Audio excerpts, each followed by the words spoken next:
जय माँ संतोषी। आज शुक्रवार का दिन है। शुक्रवार के दिन माँ संतोषी का व्रत पूजन करने का विशेष विधान है और कथा सुनने से सभी दुखों से मुक्ति मिल जाती है। इसीलिए शुक्रवार को आज हमें अवश्य ही संतोषी माता की कथा सुननी चाहिए और व्रत व पूजन हो सके तो करना चाहिए। संतोषी माता का पूजन अगर आप करते हैं तो उसके नियम कठोर हैं।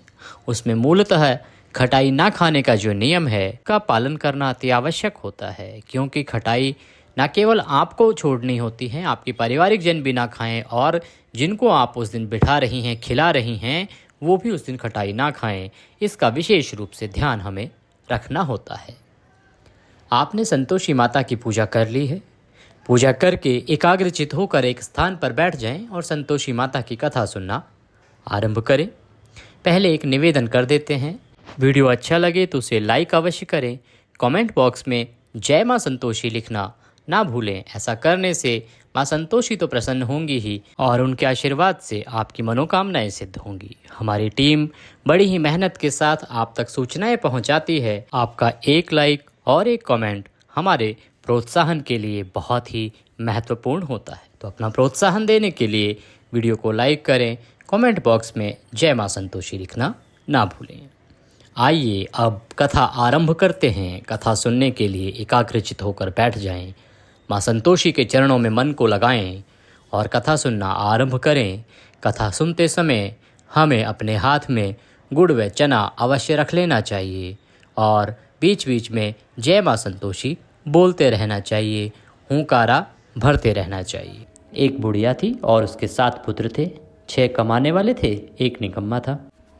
बुढ़िया माँ 6 पुत्रों की रसोई बनाती, भोजन कराती और पीछे से जो बचता वो 7वें को दे देती। परंतु वह बड़ा भोला भाला था, मन में कुछ विचार न करता था। एक दिन बहू से बोला, देखो मेरी माता का मुझ पर कितना प्यार है। वह बोली, क्यों नहीं, सबका झूठा बचा हुआ तो तुमको खिलाती है। वह बोला, भला ऐसा भी कहीं हो सकता है? मेरी माँ मेरे साथ ऐसा नहीं कर सकती। मैं जब तक आँखों से ना देखूं मान नहीं सकता।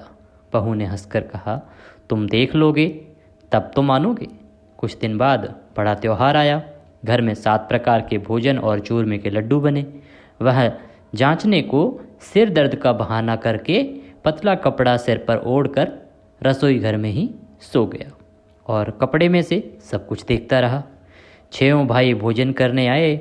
उसने देखा माँ ने उनके लिए सुंदर सुंदर आसन बिछाए, 7 प्रकार की रसोई परोसी। वह आग्रह करके जिमाती है, वह देखता रहा। 6 भाई भोजन करके उठे। तब माता ने उनकी झूठी थालियों में से लड्डुओं के टुकड़ों को इकट्ठा किया और एक लड्डू बना दिया। झूठन साफ कर बुढ़िया माँ ने पुकारा, उठो बेटा, 6 भाई भोजन करके चले गए, अब तू ही बाकी है, उठना, कब खाएगा? वह कहने लगा, माँ मुझे भोजन नहीं करना, मैं परदेश जा रहा हूँ।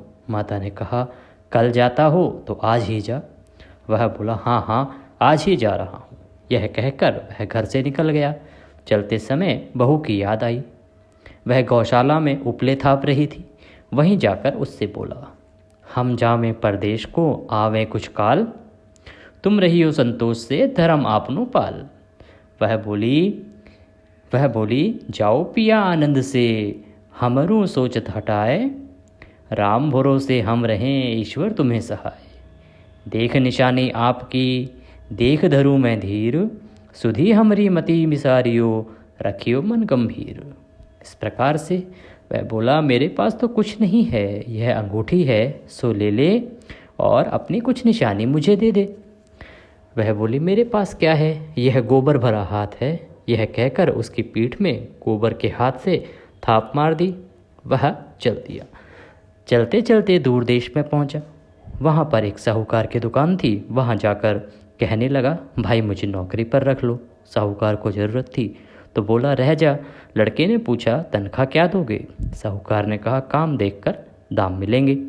साहूकार की नौकरी मिली। वह सवेरे 7 बजे से रात तक नौकरी बजाने लगा। कुछ दिनों में दुकानदार का सारा लेन देन, हिसाब किताब, ग्राहकों को माल बेचना, सारा काम करने लगा। साहूकार के 7-8 नौकर थे।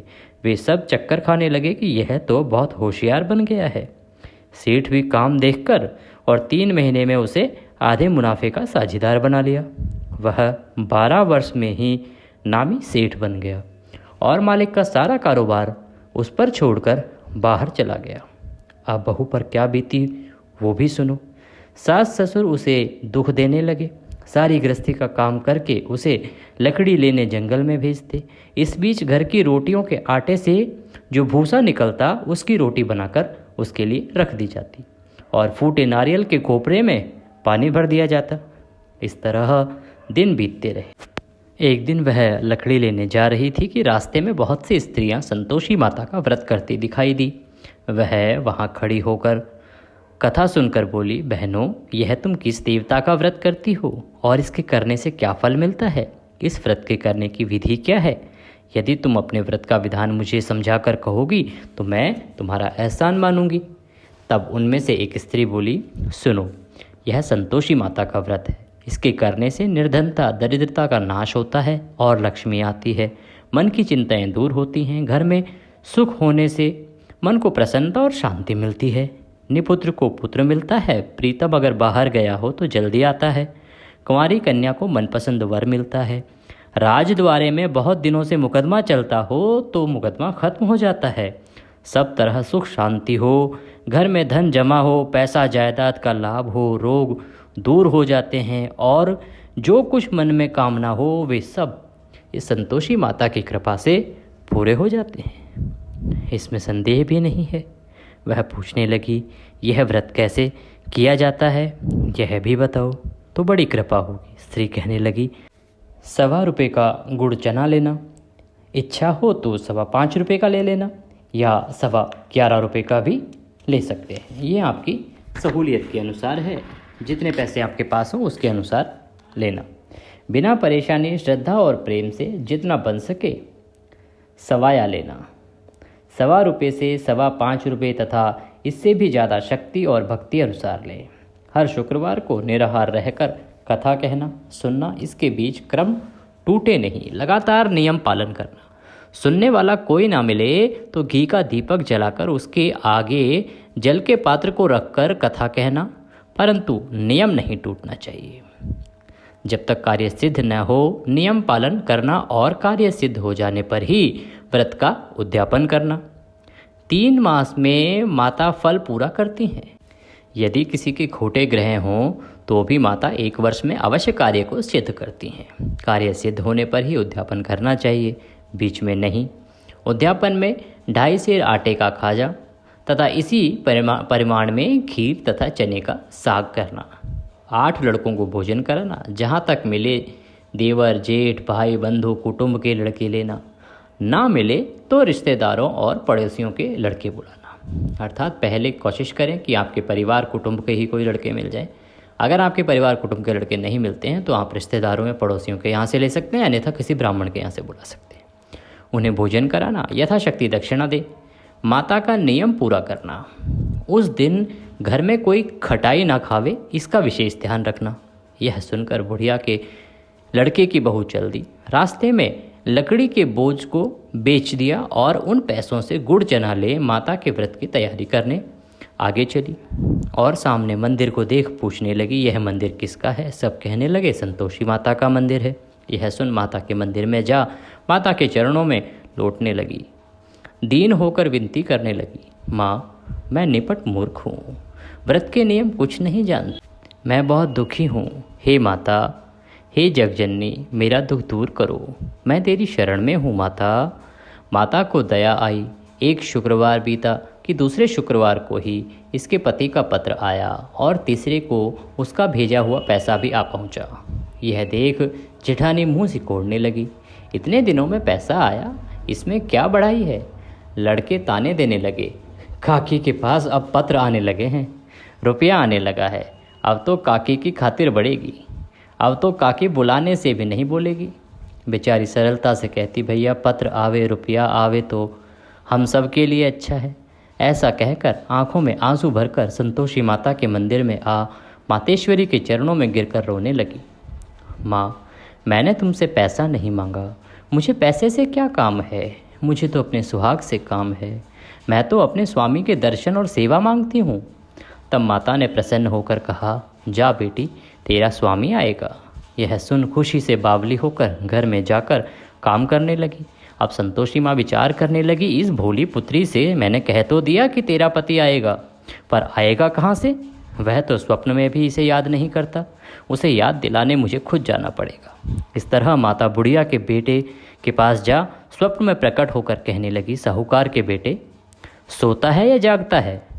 वह बोला, माता सोता भी नहीं हूँ और जागता भी नहीं हूँ, बीच में ही हूँ, कहो क्या आज्ञा है? माँ कहने लगी, तेरा घर बार कुछ है या नहीं? वह बोला, मेरा सब कुछ है माता, माँ बाप भाई बहन बहू, क्या कमी है? माँ बोली, भोले पुत्र, तेरी स्त्री घोर कष्ट उठा रही है, माँ बाप उसे दुख दे रहे हैं, वह तेरे लिए तरस रही है, तू उसकी सुध तो ले। वह बोला, हाँ माता, यह तो मुझे मालूम है, परंतु मैं जाऊं तो जाऊं कैसे? परदेश की बात है, लेन देन का कोई हिसाब नहीं, कोई जाने का रास्ता नज़र नहीं आता, कैसे चला जाऊं? माँ कहने लगी, मेरी बात मान, सवेरे नहा धोकर संतोषी माता का नाम ले, घी का दीपक जला, दंडवत कर दुकान पर जा और बैठ अपना काम शुरू कर। देखते देखते तेरा लेन देन सब चुक जाएगा, जमा माल बिक जाएगा और सांझ होते होते धन के भंडार भर जाएंगे। सवेरे बहुत जल्दी उठ उसने अपने लोगों से अपने सपने के बारे में बात कही, तो वे सब उसकी बात अनसुनी कर दिल लगी करने लगे। कहीं सपने भी सच होते हैं? एक बूढ़ा बोला, देख भाई, मेरी बात मान, इस प्रकार साथ झूठ करने के बदले देवता ने जैसा कहा है वैसा ही करने में तेरा क्या जाता है? वह बूढ़े की बात मानकर स्नान कर संतोषी माता को दंडवत कर घी का दीपक जला दुकान पर जाकर बैठ गया। थोड़ी देर में वह क्या देखता है कि देने वाले रुपया लाए, लेने वाले हिसाब लेने लगे, कोठे से भरे सामान के खरीदार नकद दाम में सौदा करने लगे। शाम तक धन का ढेर लग गया। माता का चमत्कार देख प्रसन्न हो मन में माता का नाम ले घर ले जाने के वास्ते गहना कपड़ा खरीदने लगा और वहाँ के काम से निपट वह घर को रवाना हुआ। वहाँ बहू बेचारी जंगल में लकड़ी लेने आती है, लौटते वक्त माँ के मंदिर पर विश्राम करती है। वह तो उसका रोजाना रुकने का स्थान था। दूर से धूल उड़ती देख वह माता से पूछती है, हे माता, यह धूल कैसी उड़ रही है? माँ कहती है, हे पुत्री, तेरा पति आ रहा है, अब तू ऐसा कर, लकड़ियों के 3 बोझ बना ले, एक नदी किनारे रख, दूसरा मेरे मंदिर पर और तीसरा अपने सिर पर रख। तेरे पति को लकड़ी का गट्ठा देखकर मोह पैदा होगा, वह वहाँ रुकेगा, नाश्ता पानी बना खाकर माँ से मिलने जाएगा। तब तू लकड़ियों का बोझ उठाकर घर जाना और बीच चौक में गट्ठा डालकर 3 आवाज़ें जोर से लगाना, लो सासू जी लकड़ियों का गट्ठा लो, भूसी की रोटी दो और नारियल के खोपड़े में पानी दो, आज कौन मेहमान आया है? माँ की बात सुन बहू बहुत अच्छा माता कहकर प्रसन्न हो लकड़ियों के 3 गट्ठे ले आई, एक नदी तट पर एक माता के मंदिर पर रख दिया। इतने में ही एक मुसाफिर आ पहुँचा। सूखी लकड़ी देख उसकी इच्छा हुई कि अब वो यहीं विश्राम करे और भोजन बना खाकर गांव जाए। इस प्रकार भोजन बना विश्राम कर वह गांव को गया, सबसे प्रेम से मिला। उसी समय बहू सिर पर लकड़ी का गट्ठा लिए आती है, लकड़ी का भारी बोझ आंगन में डाल जोर से 3 आवाज़ देती है, लो सासू जी लकड़ी का गट्ठा लो, भूसी की रोटी दो, नारियल के खोपड़े में पानी दो, आज कौन मेहमान आया है? यह सुनकर सास बाहर आ अपने दिए हुए कष्टों को भुलाते हुए कहती है, बहू ऐसा क्यों कहती है? तेरा मालिक ही तो आया है, आ बैठ, मीठा भात खा, भोजन कर, कपड़े पहन, गहने पहन। इतने में आवाज़ सुन उसका स्वामी बाहर आता है और अंगूठी देख व्याकुल हो माँ से पूछता है, माँ यह कौन है? माँ कहती है, बेटा यह तेरी बहू है, आज 12 वर्ष हो गए हैं, तू जब से गया है तब से सारे गांव में जानवर की तरह भटकती फिरती है, काम काज घर का कुछ करती नहीं, 4 समय आकर खा जाती है। अब तुझे देखकर भूसी की रोटी और नारियल के खोपड़े में पानी मांगती है। वह लज्जित हो बोला, ठीक है माँ, मैंने इसे भी देखा है और तुम्हें भी देखा है, अब मुझे दूसरे घर की चाबी दो, मैं उसमें रहूं। तब माँ बोली, ठीक है बेटा, तेरी जैसी मर्जी कहकर उसने उसको चाबी का गुच्छा पटक दिया। उसने ताली लेकर दूसरे कमरे में जो तीसरी मंजिल के ऊपर था खोलकर सारा सामान जमाया। एक दिन में ही वहाँ राजा के महल जैसा ठाट बाट बन गया। अब क्या था, वे दोनों सुखपूर्वक रहने लगे। इतने में अगला शुक्रवार आया। बहू ने अपने पति से कहा कि मुझे माता का उद्यापन करना है। पति बोला, बहुत अच्छा, खुशी की बात है, इसे खुशी से करो। वह तुरंत ही उद्यापन की तैयारी करने लगी। जेठ के लड़कों को भोजन के लिए कहने गई, उसने मंजूर किया, परंतु पीछे जेठानी अपने बच्चों को सिखलाती है, देखो रे, भोजन के समय सब लोग खटाई मांगना, जिससे उसका उद्यापन पूरा न हो। लड़के जीमने आए, खीर पेट भरकर खाई, परंतु याद आते ही कहने लगे, हमें कुछ खटाई दो, खीर खाना हमें भाता नहीं, देखकर अरुचि होती है। बहू कहने लगी, खटाई किसी को नहीं दी जाएगी, यह तो संतोषी माता का प्रसाद है। लड़के तुरंत उठ खड़े हुए, बोले, पैसा लाओ। भोली बहू कुछ जानती नहीं थी, सो उन्हें पैसे दे दिए। लड़के उसी समय जाकर के इमली लाए और इमली खाने लगे। यह देखकर बहू पर संतोषी माता ने कोप किया। राजा के दूत उसके पति को पकड़ कर ले गए। जेठ जेठानी मनमाने खोटे वचन कहने लगे, लूट कर धन इकट्ठा कर लाया था, सो राजा के दूत पकड़ कर ले गए हैं। अब सब मालूम पड़ जाएगा जब जेल की हवा खाएगा। बहू यह वचन सहन न कर सकी, रोती रोती माता के मंदिर में गई। हे माता, तुमने यह क्या किया? हंसाकर अब क्यों रुलाने लगी? माता बोली, पुत्री, तूने उद्यापन करके मेरा व्रत भंग किया है, इतनी जल्दी सब बातें भुला दी। वह कहने लगी, माता, भूली तो नहीं हूँ, न कुछ अपराध किया है, मुझे तो लड़कों ने भूल में डाल दिया, मैंने भूल से उन्हें पैसे दे दिए, मुझे क्षमा कर दो माँ। माँ बोली, ऐसी भी कहीं भूल होती है? वह बोली, माँ मुझे माफ़ कर दो, मैं फिर तुम्हारा उद्यापन करूँगी। माँ बोली, अब तो भूल मत करना। वह बोली, अब ना होगी माँ, अब बतलाओ वह कैसे आएंगे? माँ बोली, जा पुत्री, तेरा पति तुझे रास्ते में ही आता मिलेगा। वह घर को चली, राह में पति आता मिला। उसने पूछा, तुम कहाँ गए थे? तब वह कहने लगा, इतना धन कमाया है, उसका टैक्स राजा ने मांगा था, वह भरने गया था। वह प्रसन्न हो बोली, भला हुआ, अब घर चलो। कुछ दिन बाद फिर शुक्रवार आया। वह बोली, मुझे माता का उद्यापन करना है। पति ने कहा, करो। वह फिर जेठ के लड़कों से भोजन को कहने गई। जेठानी ने तो एक दो बातें सुनाई और लड़कों को सिखा दिया कि तुम पहले ही खटाई मांगना। लड़के कहने लगे, हमें खीर खाना भाता नहीं है, जी बिगड़ता है, कुछ खटाई खाने को देना। वह बोली, खटाई खाने को नहीं मिलेगी, आना हो तो आओ। जब वो नहीं आए तो वो ब्राह्मण के लड़के ले आई और उनको भोजन कराने लगी। यथाशक्ति दक्षिणा की जगह एक एक फल उन्हें दिया। इससे संतोषी माता प्रसन्न हुई। माता की कृपा होते ही 9वें मास में उसको चंद्रमा के समान सुंदर पुत्र प्राप्त हुआ। पुत्र को लेकर प्रतिदिन माता जी के मंदिर में जाने लगी। माँ ने सोचा, यह रोज आती है, आज क्यों ना मैं इसके घर चलूँ, इसका आसरा देखूँ। यह विचार कर माता ने भयानक रूप बनाया। गुड़ और चने से सना हुआ मुख, ऊपर सूंड के समान होंठ, उस पर मक्खियाँ भिन भिना रही थी। दहलीज में पांव रखते ही उसकी सास चिल्लाई, देखो रे, कोई चुड़ैल डाकिन चली आ रही है, लड़कों इसे भगाओ, नहीं तो किसी को खा जाएगी। लड़के डरने लगे और चिल्लाकर खिड़की बंद करने लगे। छोटी बहू रोशनदान में से देख रही थी। प्रसन्नता से पगली होकर चिल्लाने लगी, आज मेरी माताजी मेरे घर आई हैं। यह कहकर बच्चे को दूध पिलाने से हटाती है। इतने में सास का क्रोध फूट पड़ा। बोली, रांड, इसे देखकर कैसी उतावली हुई है, जो बच्चे को पटक दिया। इतने में माँ के प्रताप से जहाँ देखो वहीं लड़के ही लड़के नजर आने लगे।